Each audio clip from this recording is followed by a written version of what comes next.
Hello there everyone, welcome back to Get Involved. It's just me, I'm on my own, I've been deserted, I've been left. It's for the final group, Group F, obviously down below. We have Turkey, Georgia, Portugal and the Czech Republic. And you'll see a bit of a layout change, obviously I'm on my own. We have, wrong side, we have Turkey, that side. So, before we get started, we always start the episode with trying to see who we want to put first and to fourth without any knowledge of the footballers in these teams. So, excuse me, sorry.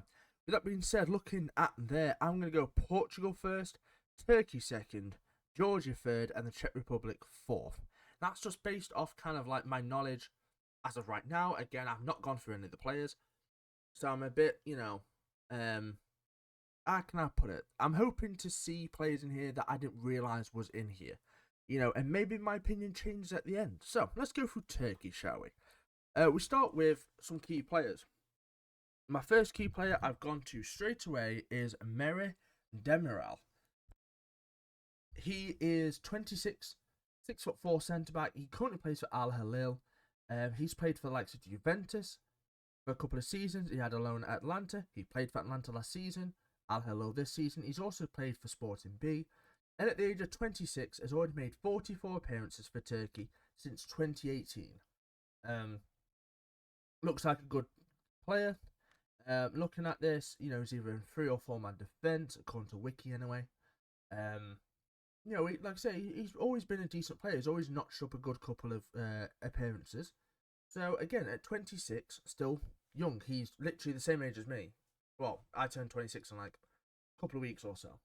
So, with that being said, another player I'd like to pick out from this Turkey team is actually one of my genuine favourite players. I have a lot of favourite players, but this one is, I like, again, I have a proficiency for centre mids, right? I idolised Lampard when I grew up, a very quick story.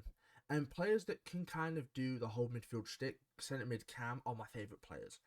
So players that can shoot, pass, dribble, defend, and be quite physical. In terms of FIFA, basically Ruud Gullit, 80s across the board, something like that.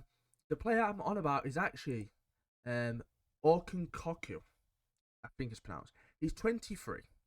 He played 119 times for Feyenoord. This might even he's probably played more, but according to Wiki anyway. 119 appearances, 23 goals. And he currently plays for Benfica, where he's made 27 appearances and 7 goals. For Turkey, since 2020, he's played 28 times. Again, 23 centre mid with a number 10 at Benfica. Clearly the sky's the limit for him. But saying that, he made his Turkey debut. He was born in the Netherlands, but obviously he's Turkish descent. And like I say, he's a really good player, in all fairness. A couple of goals here and there. Seems he can do everything. He can defend, he can score, he can attack, he can play balls out. He just seems to be that midfield, like a complete midfielder, in my opinion. And again, it's one of the things, and he has really good potential on FIFA, so EA, so I can't complain. But genuinely, a really good player. When he was at Feyenoord, constantly was about, whether it be assist, whether it be goals. So if I have a quick look on his, 7 goals, 8 assists this season, in 27 appearances for Benfica. If I go to last season, Eredivisie last season, 32 appearances, 8 goals, 3 assists. Season before that, 7 goals, 9 assists. As a centre mid, that's pretty decent. So in total, for Feyenoord, 23 goals, 23 assists in just under 120 games. So not bad at all. But now we move on to a player that, if I'm quite honest with you, a lot of people should recognise from this list, if you can see the list correctly. And he's actually, according to this at least, can't quite see, he's technically above Orkun Koku. His name is Hakan Çalhanoğlu. And if you know the name, you know how good this player genuinely is, right? He currently plays for Inter Milan. He captains the Turkey national team. Renowned free kick taker, specialist rather. 30 years old, so still got a couple of years left in him. He has played for Bayer Leverkusen, AC Milan, and now Inter Milan. Now, fun fact, he used to play for Hamburger and Karl Ruscher, and he has one of the longest goals in Bundesliga history, I think. It's like a free kick as well, mind you. A beautiful goal, nevertheless. So he, appearances-wise, 135 appearances for AC Milan and 22 goals. Just under 100 at 99 with 23 goals. Bayer, 79 appearances. He's made 86 appearances for Turkey with 18 goals so far since 2013. And obviously, as I said, captains the side. So, with that being said, he's obviously one of their key players. Moving on, let's have a look at anyone else in this list. I'm trying to see. There's a player I'm pretty sure I know of, but we'll see. Ah, yes. A young player, let's go for now. And I have no idea how to pronounce his name, so I'm going to apologise greatly when I say this. It's Semih Kılıçsoy, I want to say. I could be completely wrong on that. 18-year-old, currently plays for Besiktas. If I go onto his wiki, he's made 27 appearances this season with 11 goals. At 18 is really good, actually. He's had 2 Turkey international call-ups.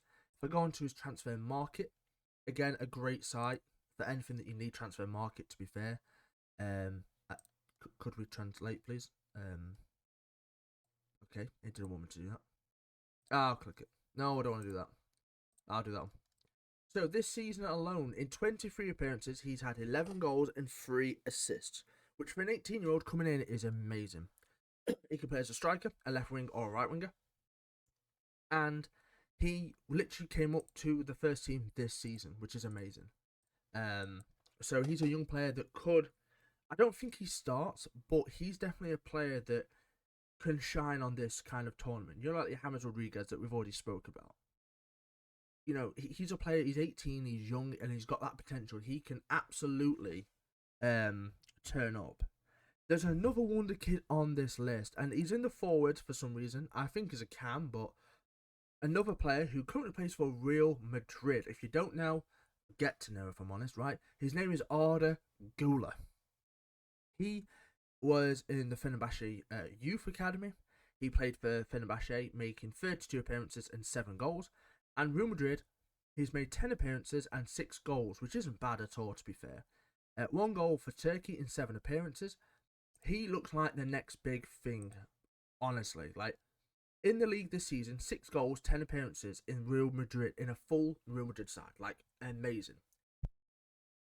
Can play attacking mid and right wing, apparently, according to Transfer Market.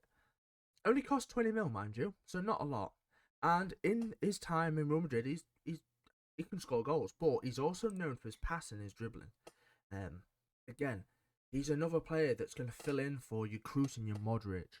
And Real Madrid have a genuine gem. So Turkey's got quite a few nice little young prospects coming through to the first team. And obviously to the national side. This is, again, a tournament where Güler can learn off of Çalhanoğlu, you know.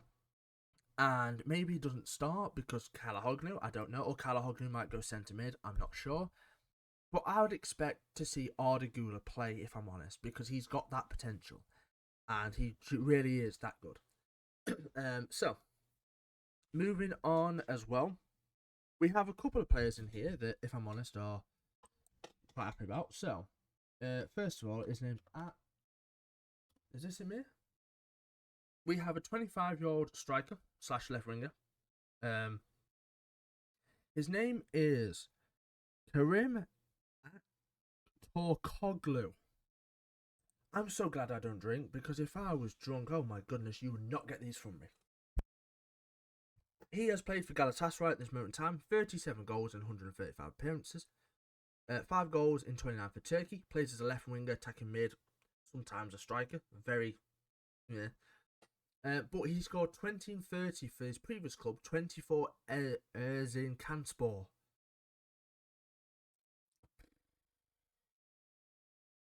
Look, Turkey, I think you got some great players, but can I have some names I can pronounce, please? Because my goodness, and saying that, we've got Georgia next. Jeez. So, And lastly, to finish up, we have a couple of players in here. Saleh Ozcan, quick little overview of him. He currently plays for Borussia Dortmund. He's 26 years old. Also, they made the Champions League final. He's made 49 appearances so far for club and 18 for country. Not scored in either, mind you. He's been alright for Borussia Dortmund. He's been solid, to be fair to him. And the last player I'd like to talk about, actually, is a striker who, in all fairness, I'm surprised he's made the squad. But then again, I've not seen much of him since his Everton days. So, he plays for Besiktas at the moment. Also, Turkey national team, as you would imagine.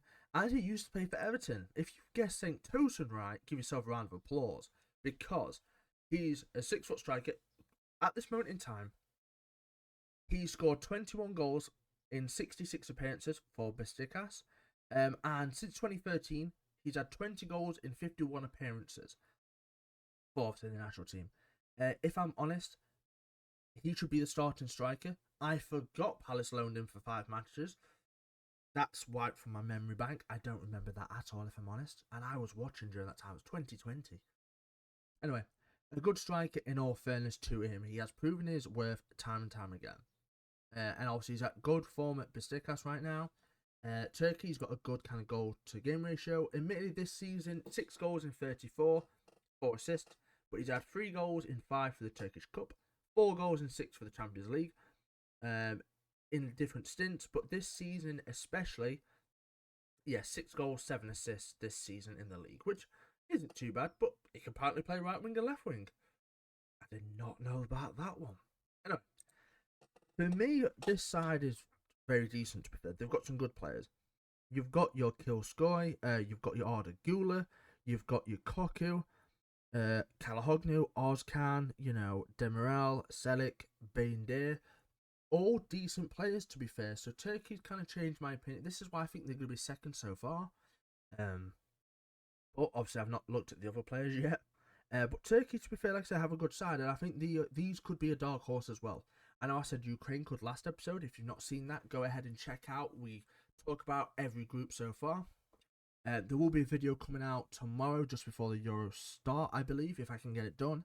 I'm going to be simulating the Euros on EAFC.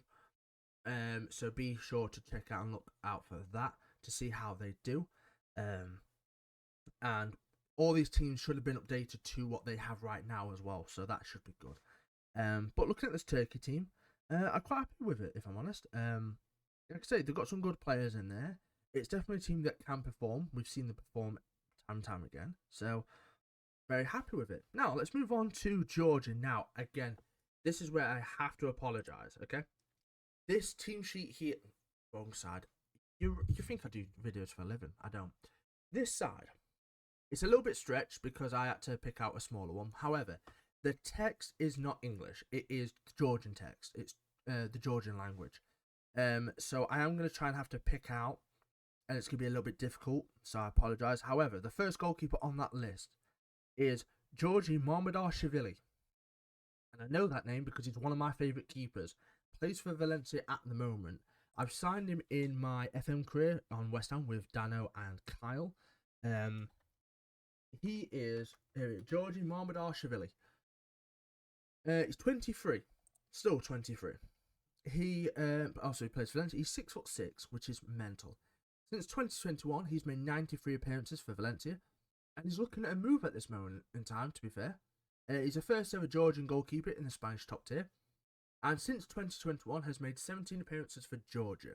I'll be honest, he joined on a 1-year loan deal, and then, hit and miss, and then they permanently signed him in 2021, and he had 8 clean sheets in 18 league matches, 560 minutes in a row without conceding a goal. He had King of the Match on 3 occasions, Discovery Team of the Season, and then he took part in all 38 league games in the 22-23 season without being substituted. And then he became he became part of the club history for Valencia as he broke the team record with his 60th consecutive appearance in La Liga as a starter. Now, admittedly, you can expect that from keepers, but to not be injured as well is massive. And he's been really good for Valencia. He's really helped them out. And a hell of a keeper at that. Now, this is where my knowledge is going to go downhill, so I have to apologise so much here. There's two players I think I know of in this side.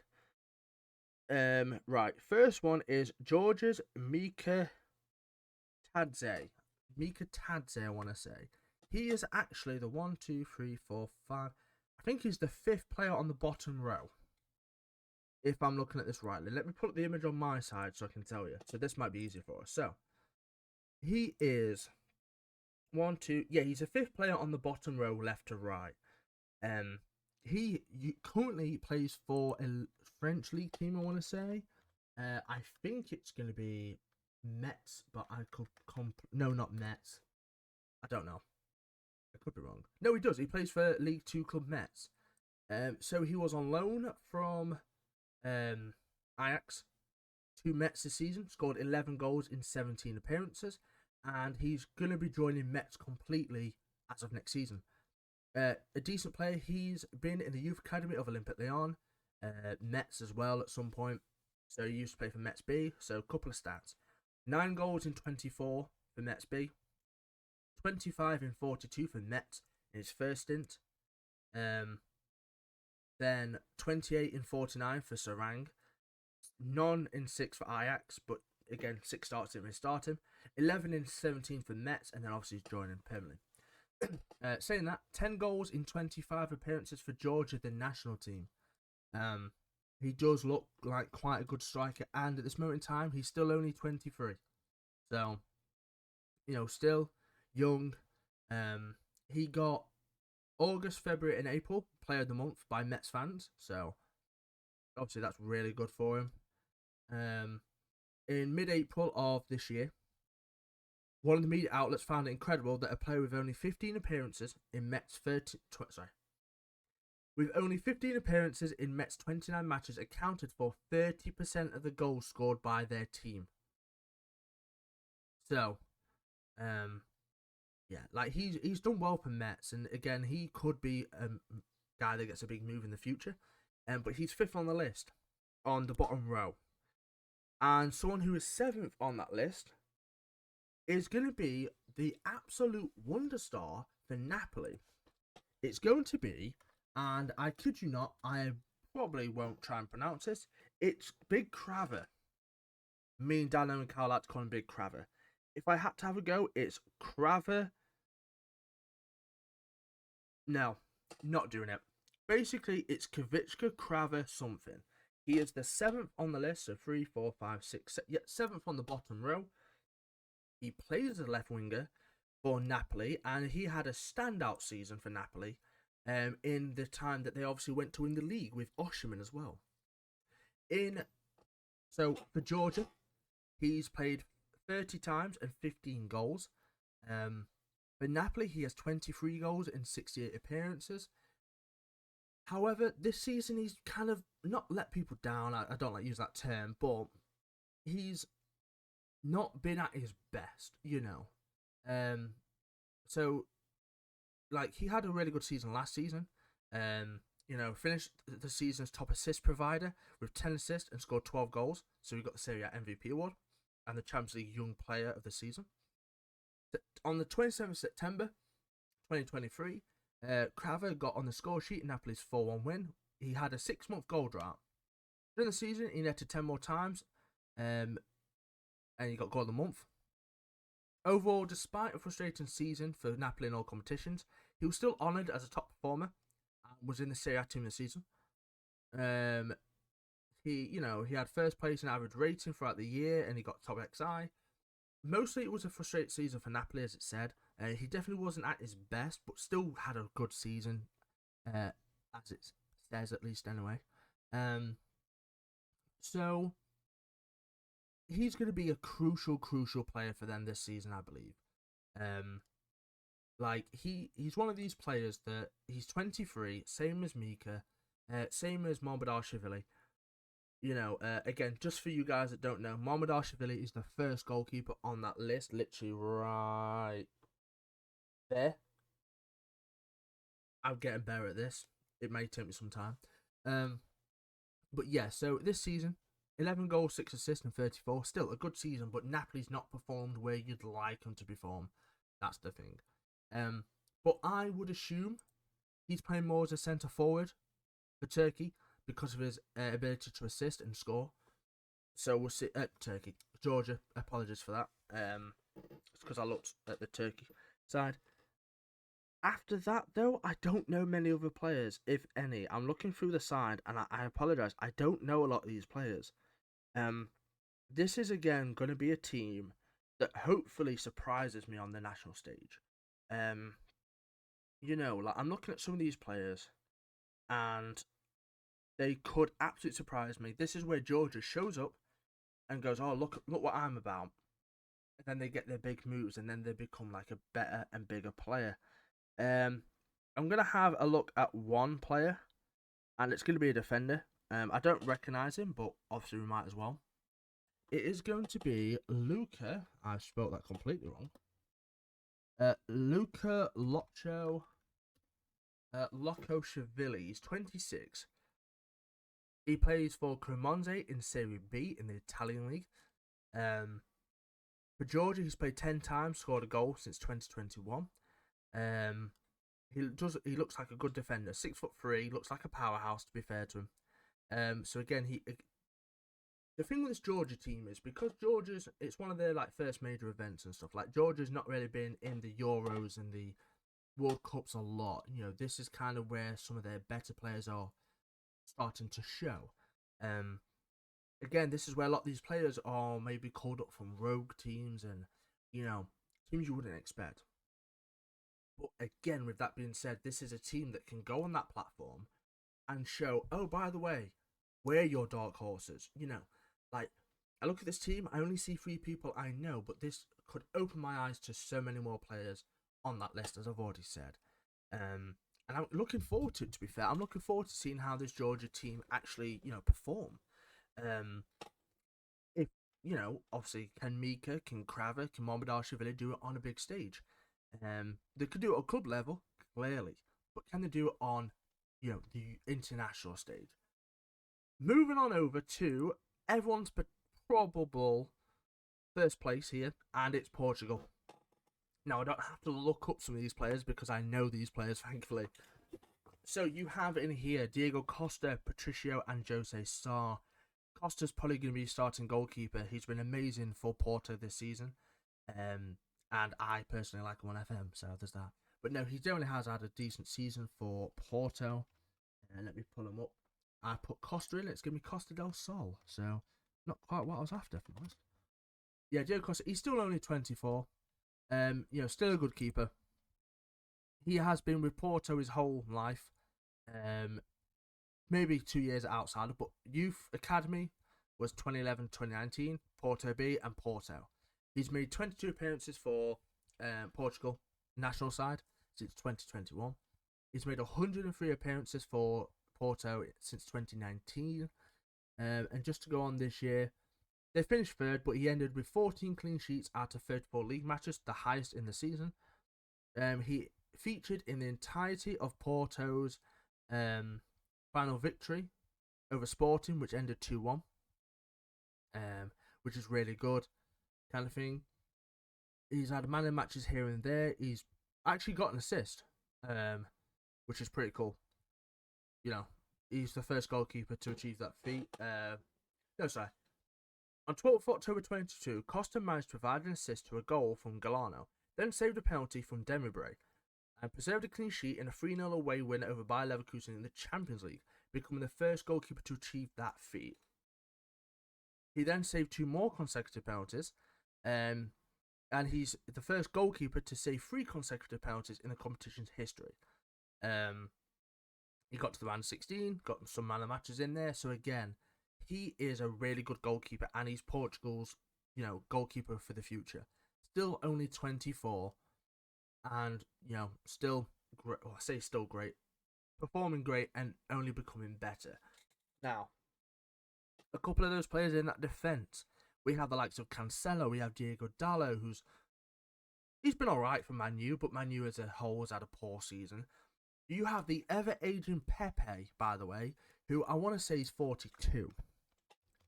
Pepe. He is currently 41, very close. He is still at his country at 41. Still regarded as one of the best centre-backs of his generation. Obviously, he's the captain for Porto at this moment in time. He's just, again, they finished third with Diego Costa. He's a great player. You know, was at Real Madrid for many years, and many people did not like Pepe because simply he's a hell of a player. Got in people's faces. He made 229 appearances for Real Madrid. He's already made 132 appearances for Porto, and he's 41. Still performing quite well, may I add. It's not like he's, missing games. He's still performing constantly. 137 appearances for Portugal since 2007. So again, maybe he starts, maybe he doesn't. I wouldn't be surprised. Hell of a player. Ruben Diaz. Now, he moved from Benfica to Man City, and in all fairness, a great player. Man City, he's cemented his legacy still at this moment at City. He's such a solid defender. 27, hardly makes a mistake if I'm honest. Leadership, area ability. He's made 117 appearances for City since 2020.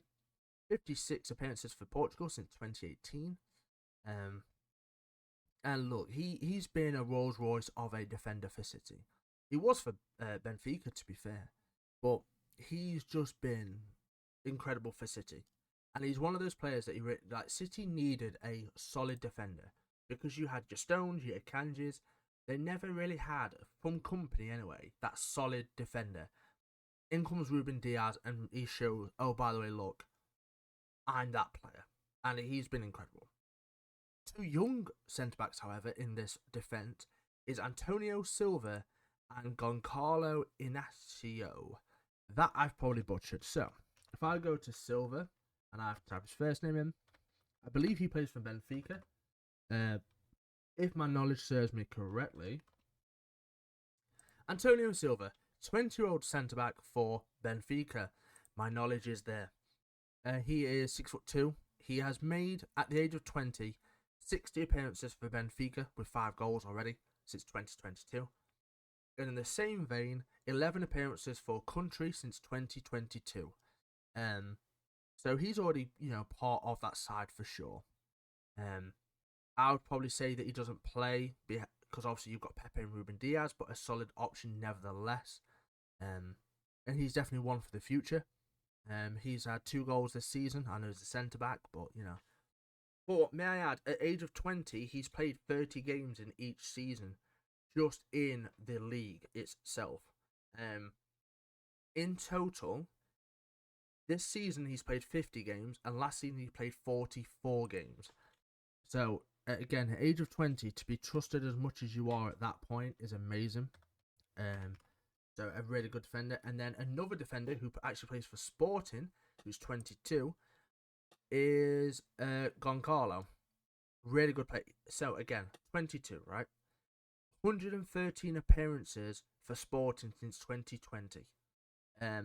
9 international appearances since 2023 as well. He has been Sporting pretty much through and through. He was at Almeida for a couple of years for youth, but again, he's just been Sporting through and through. Another really good talent to come from the Portuguese league. So he can also play right back, and he's been played as a midfielder slightly this season as well, which is really good to see. Because again, if he could play CDM, that's a hell of a position to be able to play. You have Nuno Mendes, a good left back for PSG. I've not seen much from him this season. Going on to the midfielders list now then. Palhinha, he's on about his move to Bayern Munich yet again, the Fulham CDM. That's a story for another day. I think it might happen this time round, but we'll see. To be fair, been constant for Fulham. Not really seen much bad stuff about him, but not good. He's just a good player. Ruben Neves obviously made his switch over to the Saudi League, in which a move I think was silly, but I'm not the one playing, so I don't know. Still 27. Currently plays for Al Hilal. Obviously had a really good spell at Wolves. for as long as he did, 219 appearances, 27 goals. And since 2015 has played 47 times for Portugal, so a key player they could look towards. Then you have, again, some youngsters, which I like in this side because they are sprinkled about a bit. The first one being the 24-year-old Vitinha, who plays for PSG. He used to play for Porto. Then he went to Wolves on loan. I mean, Wolves have Portugal players left, right, and centre, so you know. But he's on at PSG. He's been okay. 9 goals and 64. 17 appearances for the national team since 2022. Another player in here who, I'll be honest, he does not look old enough to be playing football, but he certainly is. Wonder Kid is an understatement. João Neves, 19 years old. He's already played 50 games for Benfica since 2022. And since 2023 has got 7 appearances for Portugal at the age of 19. He obviously was to replace Enzo Fernandez, who went to Chelsea, and he did just that. He looks like a really established player. And the thing with him as well, he's got that composure. He looks very mature for a 19-year-old. And I think this is kind of like the new thing, right? And I say new, it might have been already about, but I'm noticing a lot of these younger players are very mature when it comes to their football. Again, just quick go over. Wharton, Mainu, Antonio Silva, Inacio in this side, João Neves, just to name a few. I can't think of any others off the top of my head. Lamine Yamal for Spain. You know, and there's probably more that I forgot, and I have to apologise for that, but it is what it is. So many young players coming through the ranks, and they're so mature at their age. Like, a lot of these players might feel pressure. João Neves certainly doesn't. And some of these, like I say, players just certainly don't. Then we have Mr. Man United himself. I say Man United just because it's all I see. Bruno Fernandes.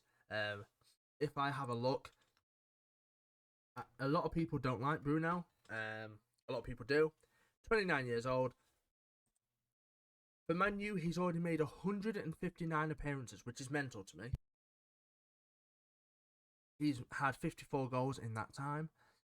67 appearances for Portugal and 22 goals. He's a good player. I like Bruno. I think his on-field attitude can be an issue because, truth be told, he is very, what's the word I'm looking for? Mardy, I'm going to say. But on his day, he's a hell of a player. You know, he was at Udinese at one point, went to Sampdoria, back to Sporting. I say back to Sporting, but back to Portugal. And then Man U, obviously. He's made a name for himself. He's had a good couple of seasons at Man U. I just don't think he's captain material, but there's that.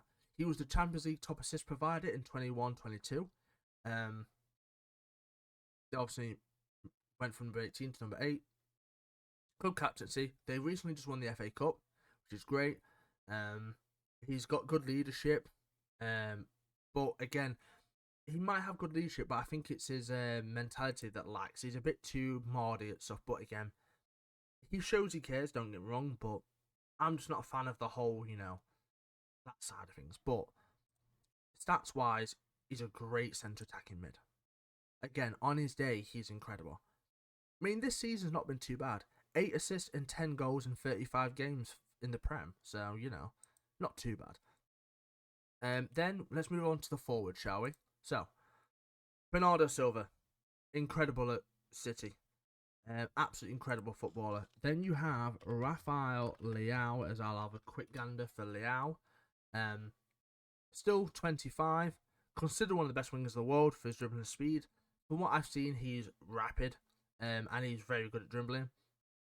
He's played 164 times for AC Milan with 46 goals. And 27 times for Portugal with 4 goals.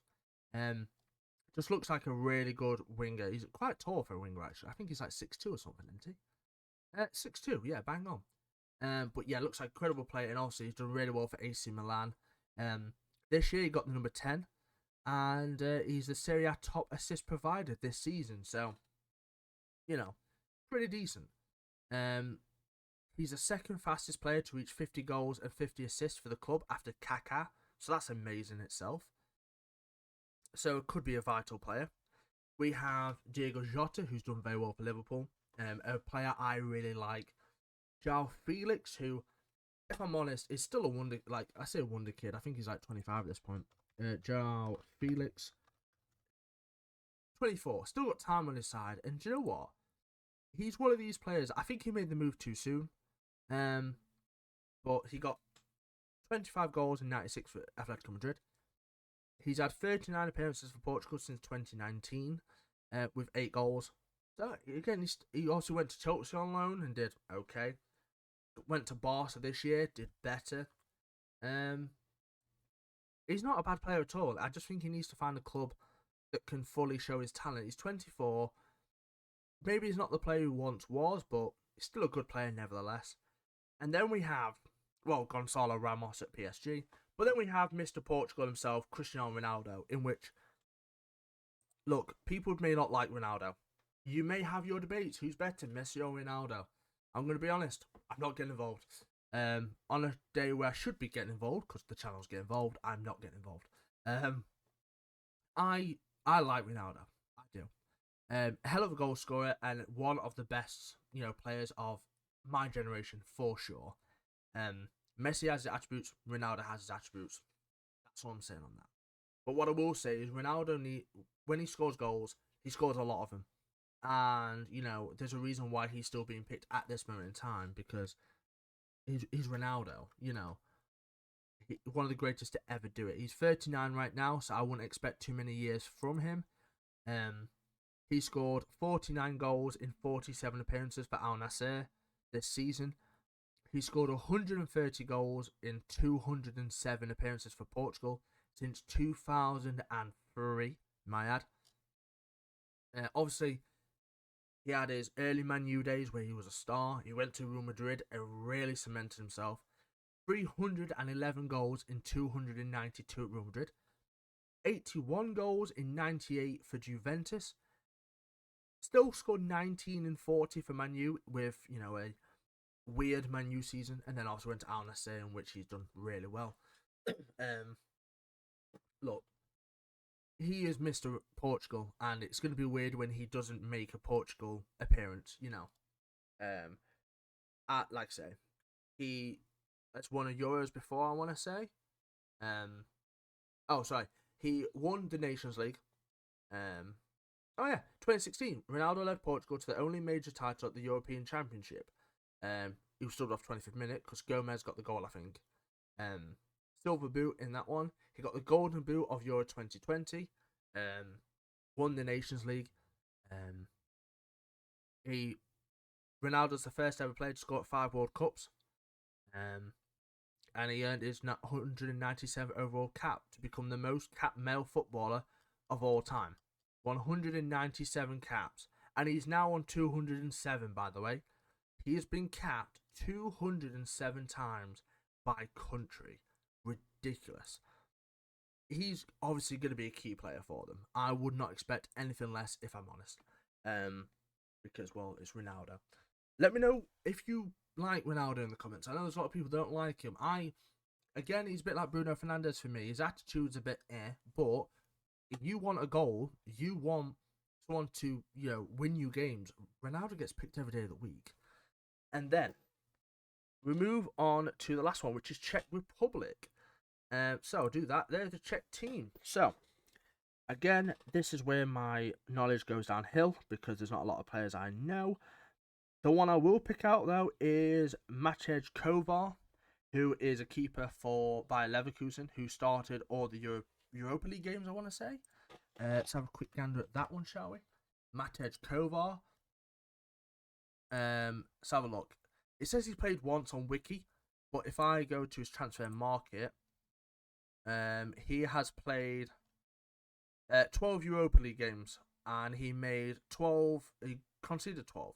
Obviously, Bayer Leverkusen had an unbeaten season in their league, lost the Europa League, which is unfortunate, but he played the Europa League, so fair play to him. What a good keeper, He got him to the final of a European competition.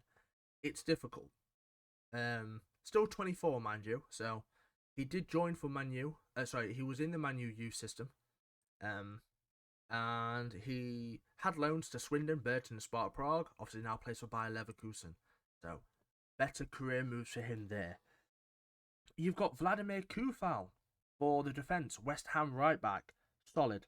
Constantly solid, may I add. Always popping up where you need him.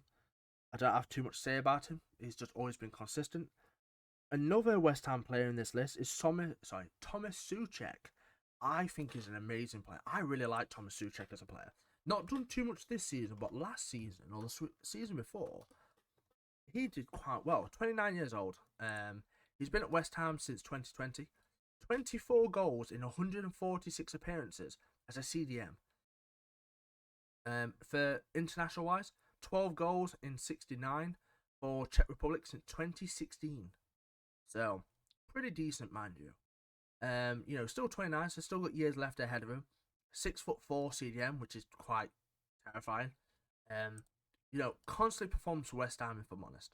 Him and Rice were really good. Obviously, they won a Conference League title for West Ham. So, again, always consistent. So, like that for him. Another player on this list is Adam Holzek. Let's have a quick look at his stats. Holzek, there we go. He currently plays for Bayer Leverkusen as well. He's 21 years old, so still plenty of time. Plays as a winger, maybe a striker. He got 34 goals in 105 for Sparta Prague. He's 21, by the way, and he already played 4 years at Sparta Prague. And then 7 goals in 52 for Bayer Leverkusen since 2022. Czech Republic, 2 goals in 32 appearances, by the way, at 21 since 2020. That's some good appearances for, for a player of that age. And then one of the other players who, again, Bayer Leverkusen player, this is a trend at this point, which is not the worst, is, if you know who I'm on about, if you know a YouTuber called Will NE, that's who that is. Patrick Schick, 28 years old. He used to play for teams such as Roma, RB Leipzig. He plays for Bayer Leverkusen at the moment. 43 goals in 90 appearances for Bayer Leverkusen since 2020. 19 goals in 38 for Czech Republic since 2016. So a goal every game. Every other game for Czech Republic, which isn't actually too bad, to be fair. He won the goal of the tournament and the Silver Boot Award as the joint highest goal scorer of the tournament in the Euros 2021. Which again is amazing. Still 28, so still years left with him, to be fair. But looking at this side, there's not a lot of players that speak out to me. You've also got Souček. There's a couple in there like David Zima I've heard of. Jurasek I've heard of. You've also got Vladimir Kufal, as I've said. You've got Patrick Schick and Holzek. But again, this Czech Republic side is a team that could potentially speak out to me when they're playing. There could be some players in there that I'm not too sure about that, play really well. I have a look and go, oh crap, he's actually a really good player. So I'm excited again by this Czech team. There's a lot of teams in here I'm excited.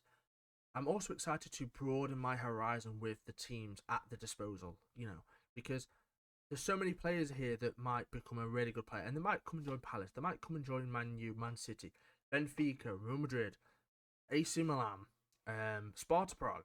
There's many players here that can join different teams and you'd be happy about because you know the quality of these players. So, again, I'm sorry I'm not going to check too much.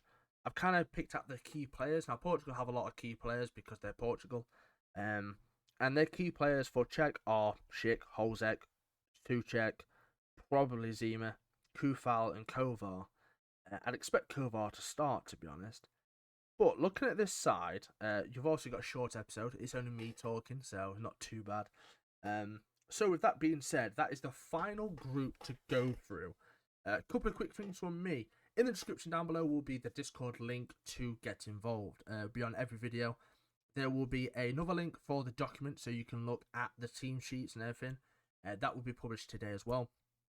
And yeah, come join the Discord, come get your predictions in, and come let us know who you're rooting for. We have a couple of Belgian supporters in there. Well, I say a couple. Boy from Belgium is literally a Belgian supporter. Obviously we're England. So happy, but definitely mixed reactions to the England squad.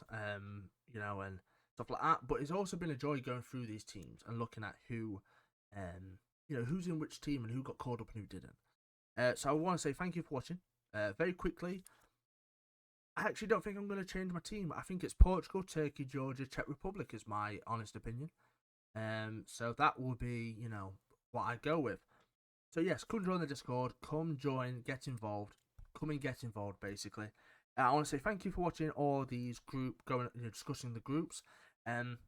Obviously Euros is tomorrow. Let's go and enjoy the Euros. Let's go and have a good time no matter what country you support, no matter what you know, players you may like there. Let's go and have a good time. Enjoy the Euros for what it is, football. And we will see you at some point during, maybe for live reactions, maybe for other videos during this time. So thank you all for watching, and we will see you in the next episode. Peace.